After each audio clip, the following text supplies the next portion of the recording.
Alright, hey guys, here we are, hole number 6. Now, here you can see a headwind. This is one of the hardest holes in the game, in my opinion.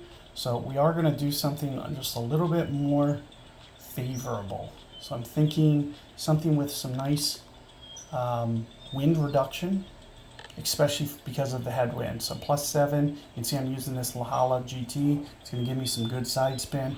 And typically what I'll try to do is go straight at the hole to shorten it. So you can see that this keeps me within range. And we're just going to try to curl it as max topspin as we can do. And like I said, I like to go straight at the hole to shorten this hole because it's so long. And we are going to have to probably switch back to the big foot, I would imagine. But we'll just have to see what the next wind is. We might have to use a wood into this one, depending on the wind. Now, another option that I technically do have is I can go for a bump with this. Now, I need to just see, will my big foot be enough? And I think it's close. I can't tell for certain, but if I can get my big foot to here, I'll typically use like an overpower big foot. It's a little bit easier than to do this rough bump, and because I just really don't have enough topspin. I'm not very comfortable with this amount of topspin. I'd really like to have a little bit more if I was going to go for this bump here.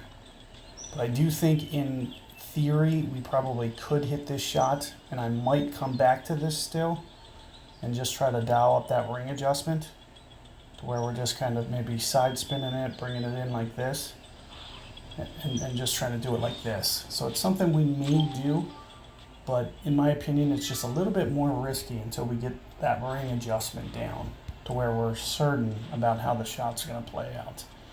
What I'm thinking about, what you should bring to this hole is a big foot.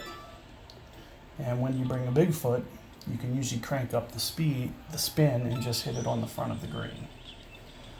And another reason to keep that wind down is because if you get a mega tailwind here, you want to make sure that you can stop the ball.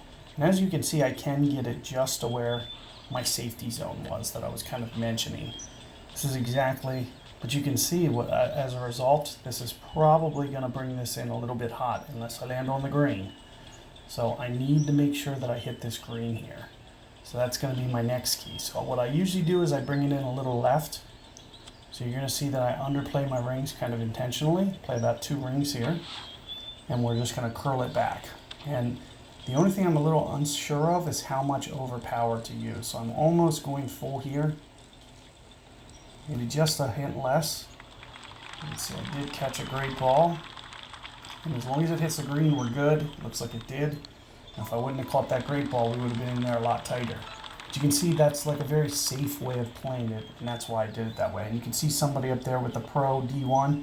It's another good ball for this hole. So this is the type of balls that you need to be thinking about.